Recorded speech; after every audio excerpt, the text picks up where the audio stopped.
Smart meter ও মূল্যবৃদ্ধির বিরুদ্ধে CPIM এর গণ অবস্থান কৈলাসহরে। বিদ্যুৎ ও পানীয় জলের মূল্যবৃদ্ধি এবং জোরপূর্বক স্মার্ট মিটার বসানোর সিদ্ধান্তের প্রতিবাদে আজ কৈলাসহর সেন্ট্রাল রোডে গণ অবস্থানে বসল সিপিআইএম। কর্মসূচিতে উপস্থিত ছিলেন দলের ঊনকোটি জেলা সম্পাদক কৃষ্ণেন্দু চৌধুরী, মহকুমা সম্পাদক অঞ্জন রায় সহ অন্যান্য নেতৃত্ব। বক্তব্য রাখতে গিয়ে অঞ্জন রায় বলেন, বর্তমান সরকার একতরফা সিদ্ধান্ত নিয়ে সাধারণ মানুষের উপর আর্থিক বোঝা চাপাচ্ছে। বিদ্যুৎ ও জলের দাম বাড়ানো ও স্মার্ট মিটার বসানো জনস্বার্থ বিরোধী পদক্ষেপ।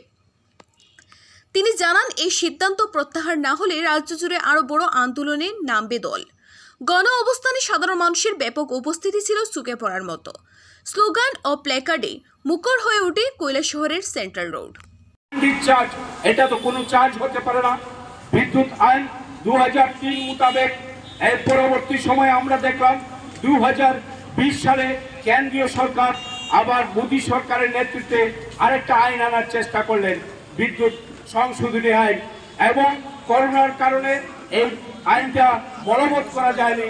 2022 সালে নতুন করে তারা বিল আনলেন। এই বিল পাস করানোর জন্য অনেক চেষ্টা করলো। গোটা দেশের কৃষক শ্রমিকরা ঐক্যবদ্ধভাবে কৃষি আইন বাতিলের দাবিতে, বিদ্যুৎ বিল 2022 বাতিলের দাবিতে লড়াই করলেন। প্রায় আমরা দেখলাম 1 বছরের বেশি সময় ধরে এই লড়াই চললো। দিল্লিতে অবস্থান করে ঘেরাও করে লড়াই যখন চললো, কেন্দ্রীয় সরকার বাধ্য হয়ে এই লড়াই থেকে মানুষের মোটিভটা বুঝে এর থেকে পিছু হটলেন।